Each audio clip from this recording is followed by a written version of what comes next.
this now? Yeah. Okay. Is it recording this time? Okay. Is it going to be 2 5 or 1 5? And do you stitch it together last time? Okay.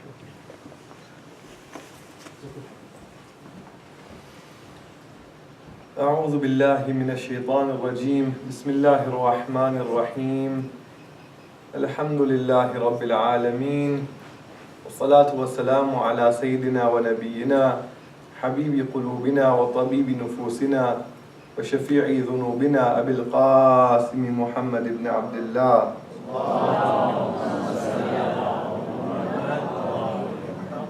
وعلى أهل بيته الطيبين الطاهرين المعصومين الذين أذهب الله عنهم الأرجاس وطهرهم من الأدناس وجعل مودتهم أجرا على الناس ولا سيما على بقية الله في الأرضين الإمام المنتظر صاحب الزمان عجل الله تعالى فرجه الشريف ابن هداة المهديين وعلى صحبهم الأخيار المنتجبين وعلى جميع الأنبياء والمرسلين والشهداء والمجاهدين في سبيل الله منذ آدم إلى قيام يوم الدين أما بعد قال الله عز وجل في القرآن الكريم بسم الله الرحمن الرحيم قل لمن ما في السماوات والأرض قل الله كتب على نفسه الرحمة صلوات على محمد وآل محمد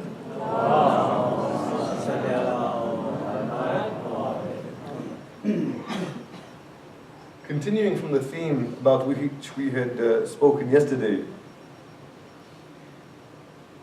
the verse that we just mentioned from Surah Al-An'am, verse number 12, was the one which had been recited just here moments ago by Brother Kareem, in which Allah subhanahu wa ta'ala commands the Prophet, and of course us when we read the Quran, to express or to utter or to say, قُل, say or ask in this case, لِمَنْ مَا فِي السَّمَاوَاتِ وَالْأَرْضِ, to who or for who, belongs to who is whatever is in the heavens and the earth. Whose is it?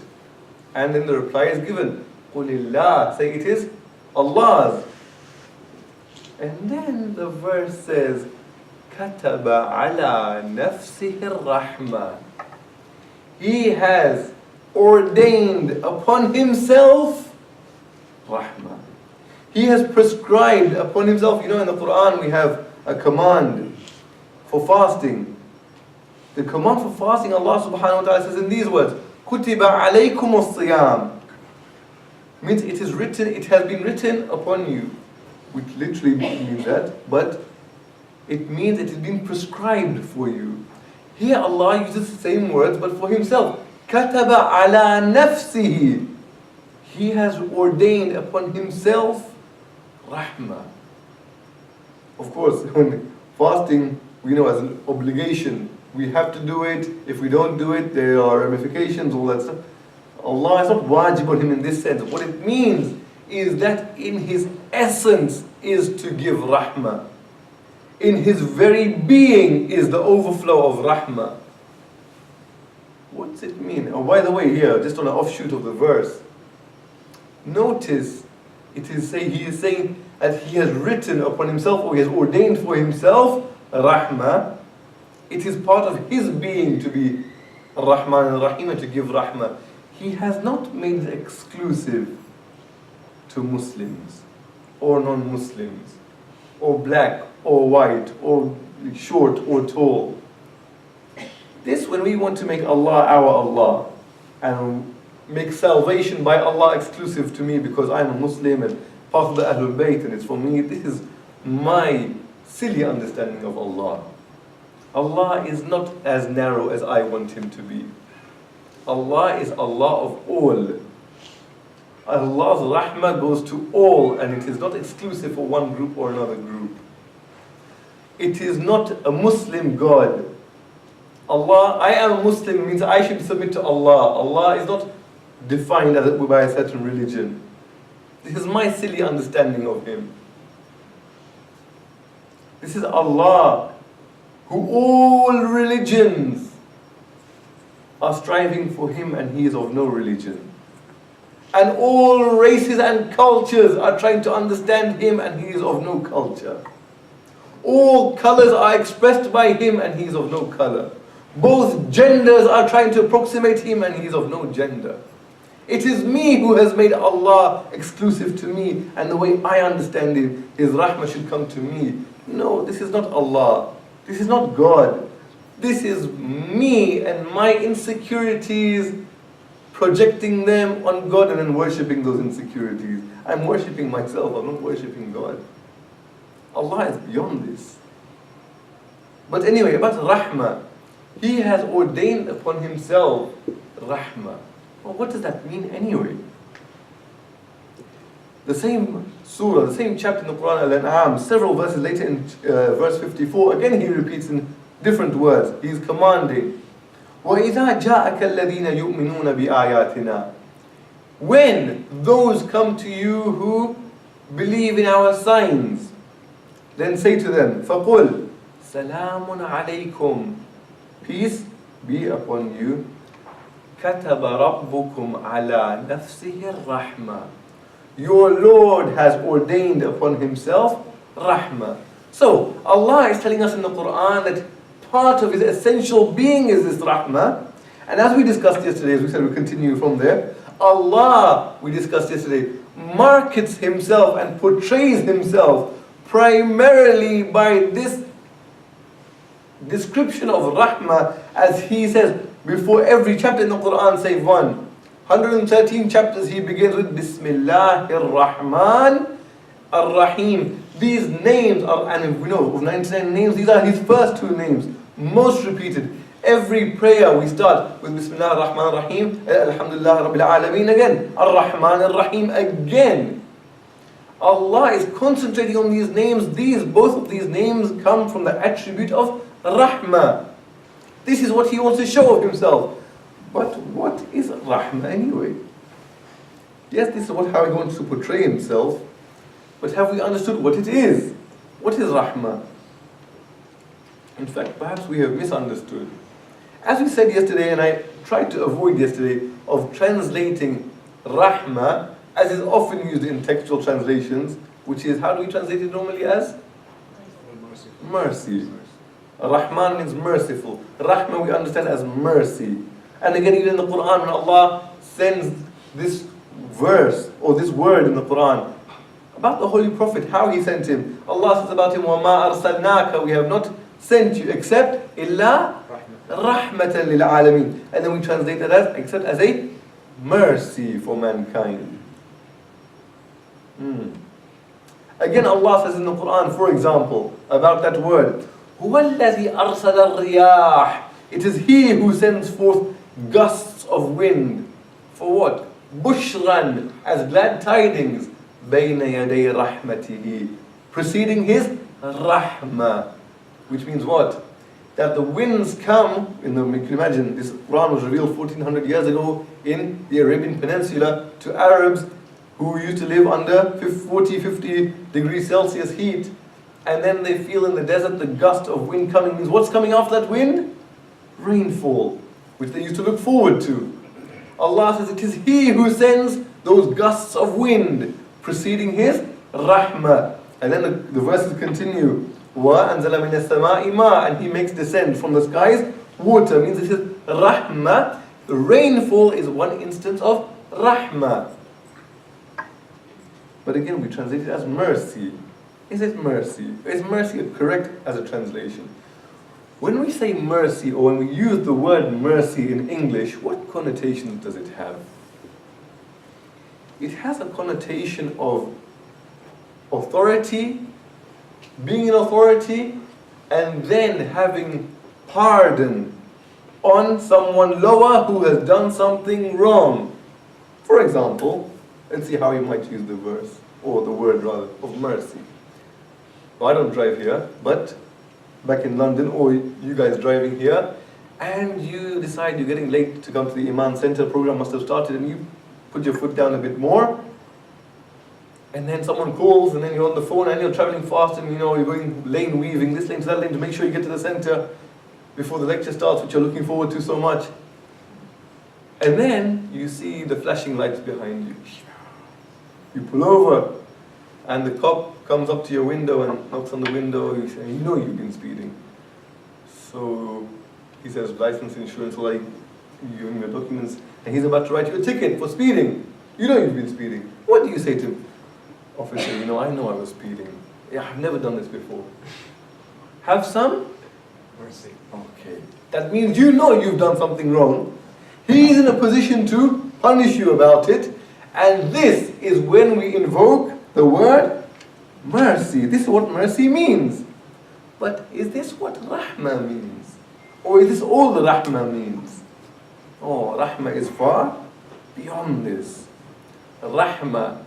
Rahmah comes from the letters in Arabic of ra, ha and mim, rahama. The word raham. What does the word raham mean in Arabic? Raham means womb. The womb of the mother is raham. The plural of it is arham, as Allah says, yusawwir fil arhami ma yasha. Allah fashions within the wombs whatever He wishes. Raham means womb.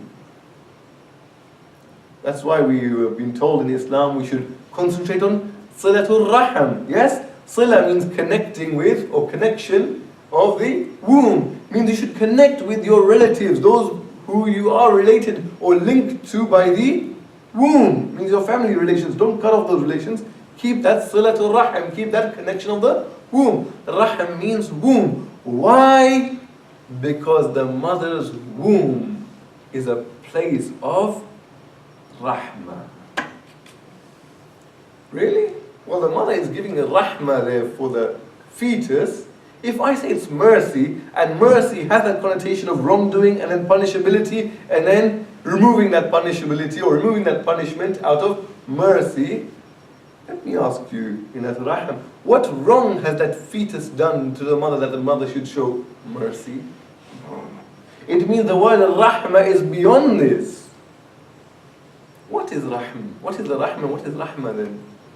If we were to picture, this is perhaps something that the people on this side of the room, and myself included, will never understand. If we picture, for example, we are gathered somewhere in a room, God forbid, it was to happen, and the roof, for some reason, was to start caving in. There was a tremor, and the roof starts caving in, and an earthquake or something. Everything, what would we, on this side of the room, and many on this side perhaps, what would they do? Straight away, to protect ourselves, we will protect that which is most dear to us. And instinctively, our hands would go on over our heads. When you go and the airplane crashes, we're on our way here just now, and every time we board a flight, they always tell us, the safety procedure, your brace position is protecting your head, is the vital part of you. Instinctively, our arms would go over our heads to protect ourselves, except the woman who is pregnant. She will not cover her head. Where will her arms go instinctively? Where will her hands go to protect? Straight away over here. What has that fetus done wrong that the mother is showing mercy? No, it is not mercy. There is no wrongdoing. The mother doesn't even know the fetus yet. It is yet an unborn child. But the mother is not showing mercy. The mother is showing rahmah. What is rahmah then? Rahmah is not mercy. Rahmah is unqualified, unconditional, unparalleled, unrestricted love, nurturing, protection, everything of those positive things you can imagine. That is rahmah. So when we say about Allah that He is Ar-Rahman and Ar-Rahim, and we look forward to His Rahmah, and Allah says about Himself in the Quran, كَتَبَ عَلَى نَفْسِهِ الرَّحْمَةِ, He has ordained on Himself Rahmah. Imagine it not to be mercy. Mercy is what a cop gives you when you speed too much. No. Imagine it to be that thing which has no conditions. With sin, without sin, Muslim, non-Muslim, black, white, short, fat, thin, doesn't matter, blue, green. Allah is giving His rahmah. It has no conditions behind it. It is unrestricted and unqualified love. In fact, we are here. We are in existence, and everything we see around us is existing because of Allah's rahmah. Allah's rahmah, as the rainfall. The rainfall in the Quran is expressed as an instance of His rahmah. As we just mentioned, هُوَ الَّذِي أَرْسَلَ الرِّيَاحَ بُشْرًا بَيْنَ يَدَيْ رَحْمَتِهِ وَأَنزَلَ مِنَ السَّمَاءِ مَاءً. He sends those gale force winds as glad tidings preceding his rahmah. And then the rain falls down from the heavens. Rainfall, when it falls, doesn't discriminate the pious from the evildoer, the sinless and the sinful, the Muslim and the non-Muslim, the follower of this creed or the no. Allah's rahmah comes down on all. Had we not had access to, or were we not the recipients of some rahmah of Allah, we would not be here at all. If you can imagine Allah's rahmah, who is this Allah will never understand, that it is, in fact, I was not created and now I'm here. No. I was not created and now I am here. No. In fact, 7 years ago was a different me altogether. We know the human body, the physical cells of the human body are completely replaced. All the cells have died and all new cells have come in about approximately 7 years. In fact, the person I was a few moments ago is a different person from the moment from now. I'm a different existing person. Connections have been formed in the grey matter up here, and some things I have forgotten, and I have developed, and all of us are not existent, not created and now existing. We are constantly in the process of creation now. You are being created anew at this moment. You are constantly being created by Allah now. Had it not been for Allah's continuous rahmah, I would not be here. We mentioned just yesterday our holy Imam who we commemorate in this season, Imam Hussein alayhi salam. In that famous dua al-Arafah that he recited. We recited dua, yes? He did not recite. Dua doesn't mean something I open a book and I start reading. That's not dua. Dua literally means call. Imam didn't come out of his tent and look for his dua book and turn to the right page and start reading from it. No, that's not dua. That's just lips, and half the time I don't even know what I'm saying. That's not dua. Dua means Imam came under the sky of Arafah, raised his hands and spoke to his Lord. That is dua. That is calling his Lord. Someone recorded what he was saying. He was just speaking to his beloved. So within that speech, within that calling, within that supplication, Imam says, Lakal hamdu, all praises to you, Allah. Why? Kama khalaqtani, as you have created me. وَجَعَلْتَنِي خَلْقًا سَوِيًّا, and you have made me an able-bodied being. Look, you and I, we can see, we can hear, we can speak, we can eat, we can touch, we can feel, we can walk, we can sit, we can stand, we can joke. We can do all of these things. We are able-bodied. Imam is saying to Allah, Lakal hamdu kama khalaqtani, all praises to you, as you have created me, وَجَعَلْتَنِي خَلْقًا سَوِيًّا, and have made me an able-bodied being. Why, Allah? Why did you do this? Out of what? Rahmatan bi, out of your rahmah for me. وَقَدْ كُنْتَ عَنْ خَلْقِي غَنِيًّا, whilst you were completely needless of my creation. Imam, who saved Islam in Karbala, who gave his life and by whose life we have Islam today, that individual is saying to Allah, Allah, you were needless of me. Imam Ma'soom is, so just imagine mine and your position. Who very significant on the earth, and without me, nothing would. If this Muhammad was not here, nothing would change. It is only out of Allah's rahmah that each of us is in existence, and Allah was completely needless. Why did He create him? What's this mercy, inshallah? What's this rahmah of our creation, inshallah? Perhaps tomorrow we'll go into. Had it not been for that rahmah, Allah was needless of this creation. Imam is saying, out of this rahmah, we have been created. This rahmah is not exclusive to any individual, any creed, any denomination, any religion, any race. No. Like the rainfall, it comes on all. The question is, have I the capacity to receive it or not? As with the rainfall, as Allah says in the Quran about the rainfall, Allah sends rainfall indiscriminately from the heavens on all. فَسَالَتْ أَوْدِيَةٌ بِقَدَرِهَا. Then the valleys gather with that rainfall in accordance with the size of the valley, in accordance with the receptivity of the valley, in accordance with the capacity of that valley. That much water will flow through that valley. The small valley can only accept a little bit. Large valleys can accept more. It is upon my heart. The rahmah of Allah is descending unquestioningly, unconditionally, indiscriminately. It is upon the size of my heart. How much can I accept of it? There was once a lady in a town somewhere in the Middle East. She used to make tabarruk on these nights for the whole town, enough tabarruk for the whole town, and she used to give to everyone indiscriminately. And her tabarruk was known to be delicious. So people would, when they heard that she is giving, would flock to her house with what? She would announce that tabarruk is happening now. People would bring huge pots from their house that they would collect in that. Some people would bring huge pots. Some people would bring smaller pots. Some people pans. Some people soup plates. Some people just a side plate. Some people cups. Those who were not prepared and they saw people going past and running this way, said, "Where are you going?" "Oh, we're going to that lady's house." Now, she's being, "Really? What do I find? Just a cup." They would take the cup just to fill it in there. Some people who were not prepared and could find nothing just took their hands.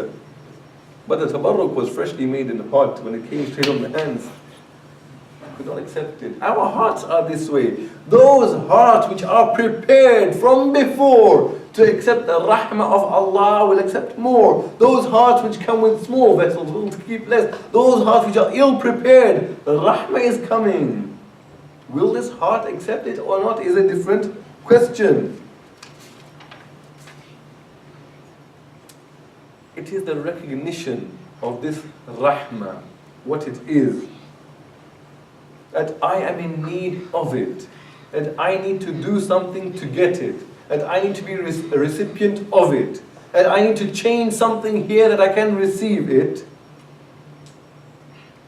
And by doing that, I will get closer to my Allah subhanahu wa ta'ala. This recognition that I am far and I need to get close through His rahmah, this process is what we call tawbah. Tawbah is this. Tawbah is the recognition that I am far, I regret being far. I am in a position where I am hurt, I am broken-hearted, that I am far from Him, of my beloved, I am screened away from Him. I need to break that through tears to get closer. This is tawbah. The recognition of my need of His rahmah. The recognition that I am far, I am sinful. That recognition in itself of my weakness is the way to get to Allah subhanahu wa ta'ala. We mentioned yesterday al-munajat al-sha'baniyah, that whispering that the ma'sumin used to have with Allah. In it, the Imam says, he's expressing to Allah, "Oh Allah, if I'm about to die now, remember, you and I do not know when we are going. We do not know if we have 50 more years or 30 more years or 2 years, or who is going to walk out of that door today and who is not going to walk out. No guarantees." Imam says to Allah in that whispering, "Ilahi wa in kana qad dana ajali." Oh my Lord, if my time up has come close now, وَلَمْ يُدْنِنِي مِنْكَ عَمَلِي, but my deeds have not yet brought me close to you. That's you and I, all of us. We do not know when our time is going to be up. It could be now, could be the next few moments, could be the next few years. If my time has drawn close, but my deeds have not yet brought me close to you. Our deeds. What are our deeds anyway? My salat and sawm and Quran recitation and hajj, what is all of this? What is it worth really? Is it anything but Allah's rahmah that I perform these deeds? Were it not for Him allowing me the mental ability, the capacity, the physical ability to perform this, would I have been able to do any of this anyway? Is it not except that He is doing the deed anyway, and then I am taking credit for it? And I come to His home. My host invites me to his home. Come inside, Muhammad, I'm calling you to my house.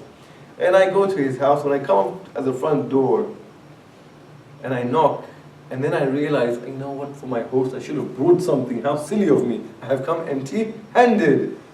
So I look around me and I see his front yard. And what I do, I find the rose bushes and I pluck some roses and some flowers from there, and I make them into a bouquet, and I'm ready to present this to him when he opens the door. When he opens the door, he sees these flowers in my hands, and he knows they are his flowers that I plucked from his own front yard. But he accepts them from me and thanks me and kisses my hand in appreciation and lets me into his home. Is this but Allah not doing this? That He knows my standing and my sitting and my fasting and my circumambulating His holy house and my recitation and all of these things are nothing but His tawfiq. Yet when I do it, He thanks and appreciates and rewards me for it. Is anything but His rahmah. In any case, Imam alayhi salam is saying in that whispering, In kana qaddana ajali, if my end of life has come close now, وَلَمْ يُدْنِنِي مِنْكَ عَمَلِي, and my deeds have not brought me close to you, then what is the way to get to you now? فَقَدْ جَعَلْتُ الْإِقْرَارَ بِالذَّنْبِ إِلَيْكَ وَسِيلَتِي. Then I make this avowal and this admission of sins, that concession, that admitting itself, is my means to get to you. Look at this Allah. Who is this Allah? That just me admitting my weakness is my way to get to Him. That's all He wants. He is waiting. Anytime now, Muhammad is going to turn back. Anytime now. As we mentioned about the story of Nuh yesterday, who had to break his pots, and Allah said, you want me to punish my creation? They are creation of my hands. And how He said to Musa alayhi salam, that returning one runaway slave back to my door is better for you than 100 years of worship, of fasting every day and standing every night in prayer. One individual, Allah is waiting for you and I. Turn back now. Any moment, turn back. And everything will be, as we have about this process of tawbah. Tawbah, as we said, is just that. You know what the Prophet ﷺ describes tawbah as? He says, an-nadmu tawbah. Just regret, just the regret over what I have done, that is tawbah. Recognition that without Him I am nothing, that is tawbah. Like Azad done with his king. Do you know the story of Azad and the king? What does Azad mean anyway? Free. Do you know the story of the free man and the king? His name was Azad. If we are really free in front of Allah, so the king had many ministers in his palace, but his favorite minister was, his close minister to him was Azad. Azad. The king loved Azad. But all of the other ministers were very jealous of this relationship that the king had with Azad and the affection he used to show Azad as his favorite vizier, the favorite in his court, his favorite minister. All the other ministers were very jealous of him. So they said to each other, we have to get something against this Azad to make the king, to make him fall out of favor with the king. But he's got nothing. He's squeaky clean. He's got nothing on his record. No, we must find something. So these ministers started watching Azad in the court. What does Azad get up to in the court? And he's got nothing but this one thing. Azad, he has this one personal room in the court that only he has the key to. No one knows what's inside. Every day he goes into this room, he opens the door and he locks it behind him. He spends a few moments there and then he comes out and he locks it again. No one knows what's in this secret room. Every day he goes into it. You know, Azad must be plotting something against the king. He must be gathering arms or something to overthrow the king. He must be plotting. Otherwise the king should know what's in here. So the ministers all went to the king. King, Azad is guilty of treason. How so? The king asked. Azad is my favorite. He said, no, do you know what's in this room of his? Every day he goes in this room, locks himself. After a while he comes out and locks the room. No one knows what. He must be gathering something inside there to overthrow you. The king said, summon Azad. So Azad is summoned in the king's court. The king said, Azad, they have brought complaints against you about this one room you have. What is in this room? Azad said, "Oh king, please let's not go there. It's nothing, it's my personal thing, don't ask me about it." King said, "No, you have been accused of treason. You must show what's inside that room." He had to. After much hesitation, Azad is going towards the room, the king behind him, and all the ministers rubbing their hands together, waiting to see what's in the room. Azad opens the room. The room is dark and dingy, not very well lit, dim. And they see one pair of torn slippers and one ripped up cloak. That's all that's in the room. And everyone is puzzled. The king is puzzled. The ministers are puzzled. The king asks, "Azad, what's this about? What is this?" Azad said, "King, I love you so much. But sometimes my love for you, I slip up. I forget how much I am supposed to be loving you. So I keep these things here, my one broken dish that I had, and one ripped up cloak, and I visit this room every day. And it reminds me, O king, that without your love, this is what I used to be. I used to be nothing but a ripped up cloak and a torn. Now out of your love, you called me into your court. You brought me close to you. Now I wear silk robes. Now I wear a crown on my head. Now I am lavish with gold. This is all from your love. My king, I visit this every day to increase my love for you every day." And the king loved Azad more for this. Sometimes when our love for Allah decreases, just go back and imagine what we would have been without that rahmah of Allah. Would we have been anything? Were we anything before Allah called us into His fold? Recognize one time when you felt close to Allah, when we spoke to Him, when my heart was in sync with the will of Allah and I used to converse with Him. Was that anything but Allah bringing me into His fold out of His rahmah? And had it not been for that rahmah, how I used to be before I awoke. How I used to be before He woke me up with His grace. Where I used to be and what sins I used to fall into. And what stupidity I used to carry out. But like Azad, I have to remind myself, I am in need of His rahmah and His love. And this process by itself is tawbah. Again, to recap what we've spoken about today so we don't forget as soon as we leave the room.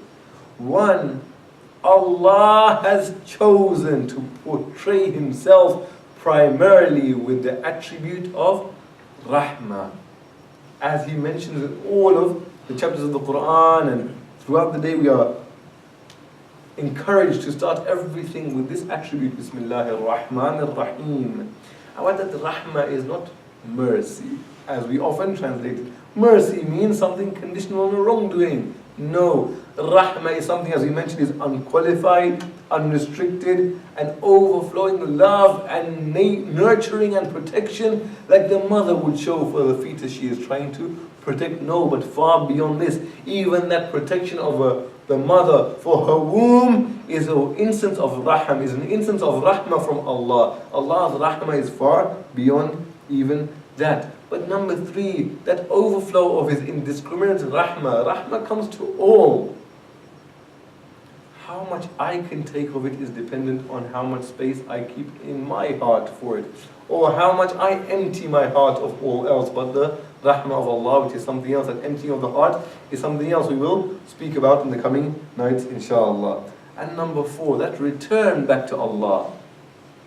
Returning by knowing and avowing and conceding and admitting to how far and how weak and how destitute and how needy I am of His rahmah. That process in itself is the tawbah, which gets me back to Him.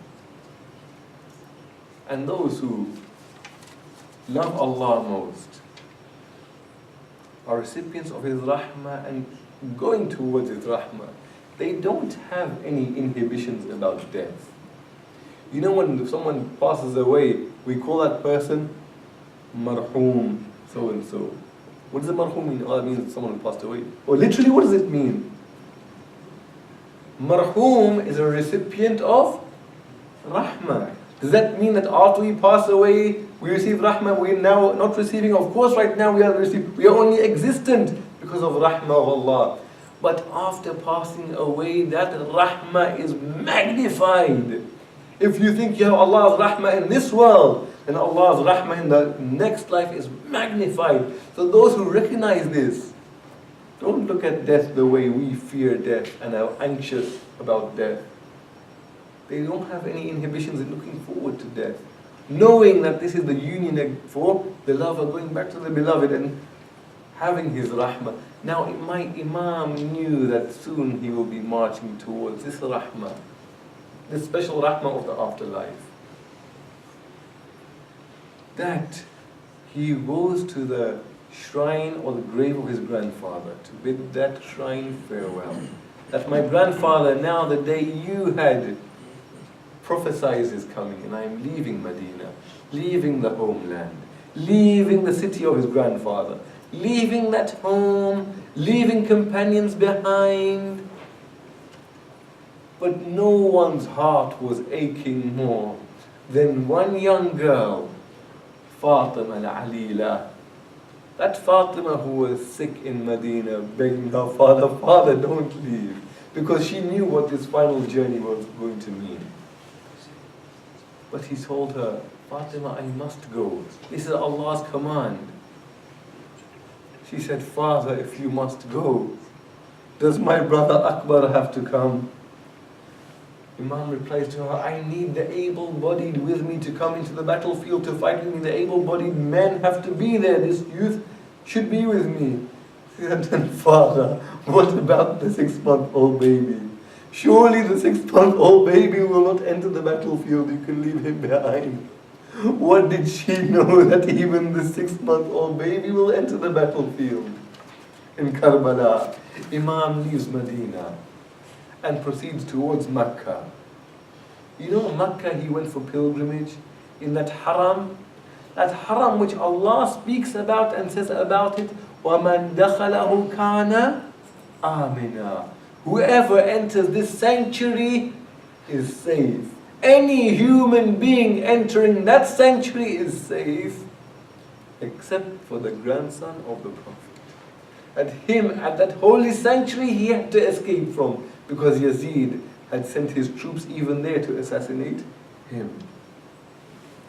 And from there he proceeds towards Kufa.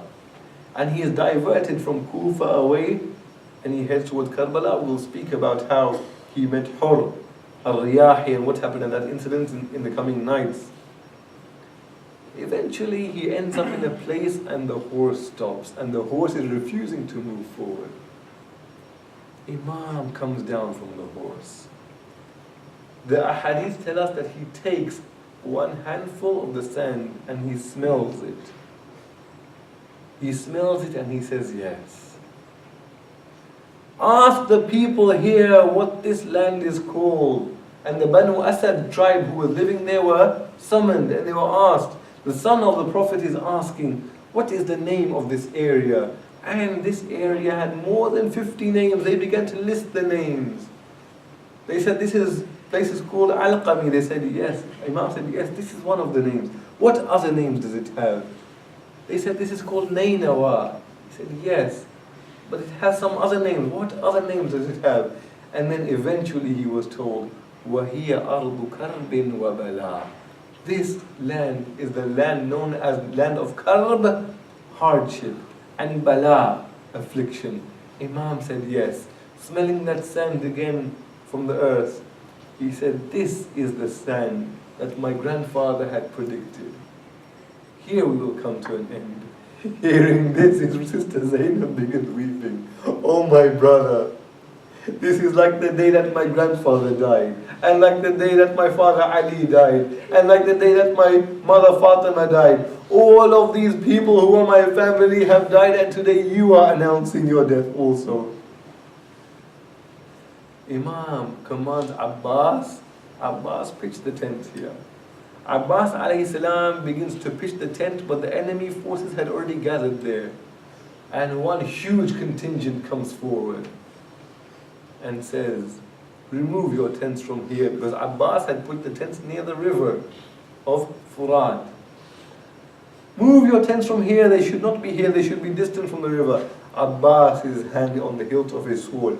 Imam says, no, Abbas, now is not the time. We will not be the ones to begin the battle. Move the tents. And in obeying the command of his master, Abbas begins to move the tents. Abbas is moving the tents away from the river. This same person who 1 generation ago in the battle of Siffin, the forces of Muawiyah had captured the riverbank and they were denying water to the forces of Imam Ali alayhi salam, and Imam commanded Abbas and Hussein to march forward and free the bank and put it back in the forces under the control of the forces of Amir al-Mu'mineen alayhi salam, and they took the riverbank back. And some of the companions of Amir al-Mu'mineen alayhi salam at that time said, you know what, the way they denied us water, the forces of Muawiyah denied us water, we should deny them also water now.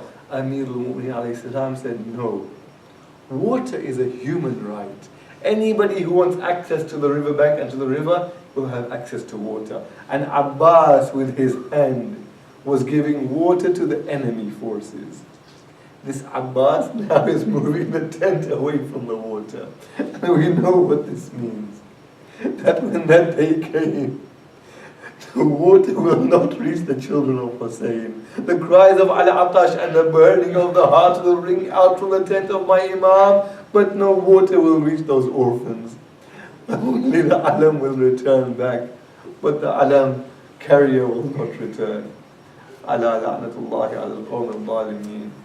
وَسَيَعْلَمُ الَّذِينَ ظَلَمُوا وَأَيَّ مُنْقَلَبٍ يَنْقَلِبُونَ إِنَّا لِلَّهِ وَإِنَّا إِلَيْهِ رَاجِعُونَ.